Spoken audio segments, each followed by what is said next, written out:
And if I don't use the exact right word, I'm sorry. We all aren't perfect. Some of us are flawed. You know, if you look at what happens to a human being, you get X amount of positive traits and X amount of negative traits.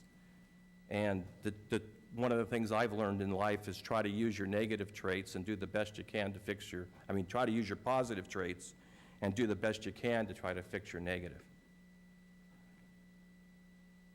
You might wonder why I'm going there. Well, why I'm going there is when I came here the other night and applied for city council, I wasn't doing that in the hope that you would pick me because I didn't believe you ever would.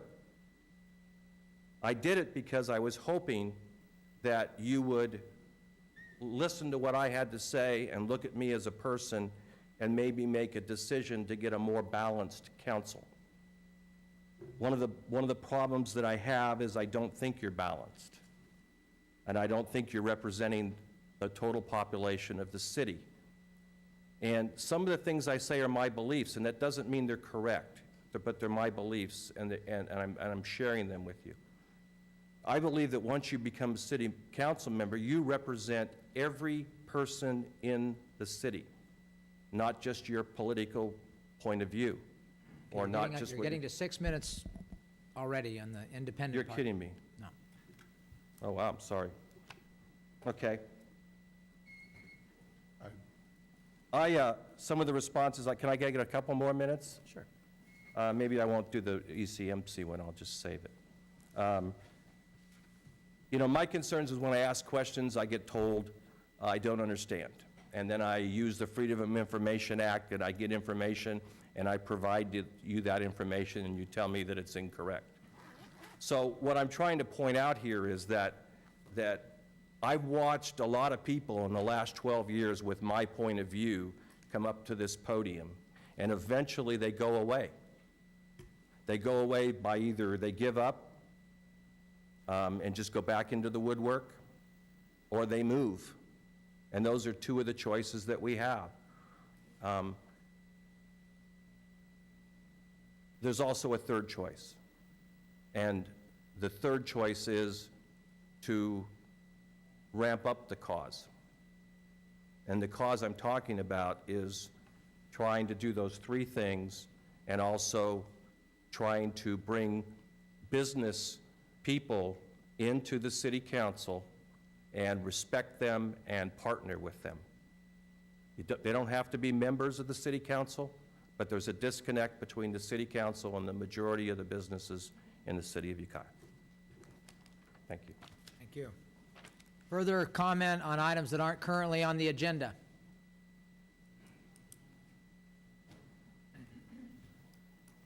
John McCowan, Ukiah. I just wanted to say that it's been a great opportunity the last 4 years to serve the city as a member of the city council. And I'm, of course, shifting over to the county now, but I've got the same phone number. I look forward to working closely and cooperatively with the city. And I also look forward to hearing from any citizens who have any concerns or comments they want to express to me. In fact, John Graff was on my porch this morning. So anyone should feel free to contact me if they want to give me some information or point out to me what I should be doing that I'm not. So thanks again for the opportunity to have served, and I do look forward to working with you all. Thanks.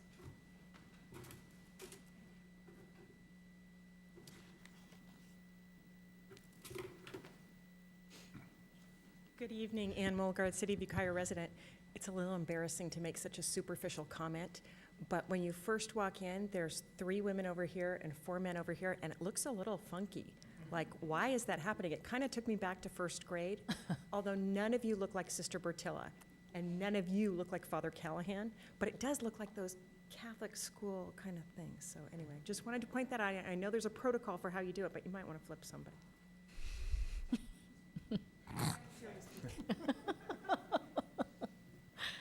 Fellow planning commissioner.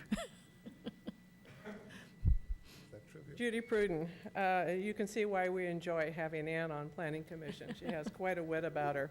Congratulations, Mary Ann. Thank you.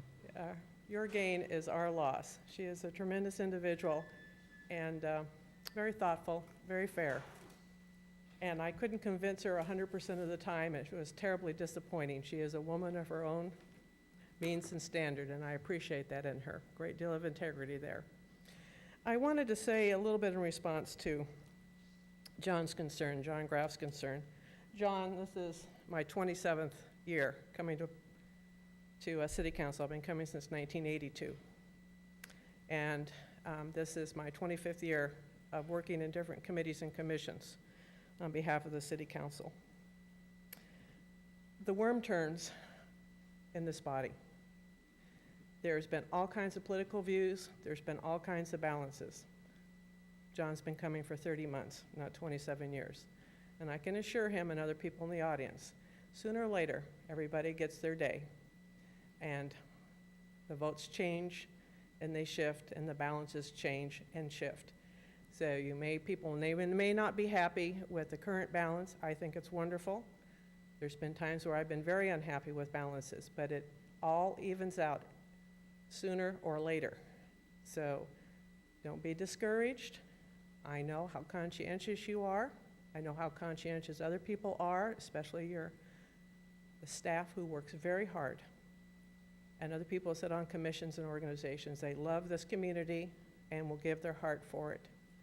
And the temporary glitch of not having your agenda or your ideology come up to the top, if you wait long enough, it eventually will. Thank you. Further public comment? Items that are not on our agenda? If not, we're moving on to public hearings, and I don't believe we have a public hearing scheduled for this evening. So we will move on to unfinished business.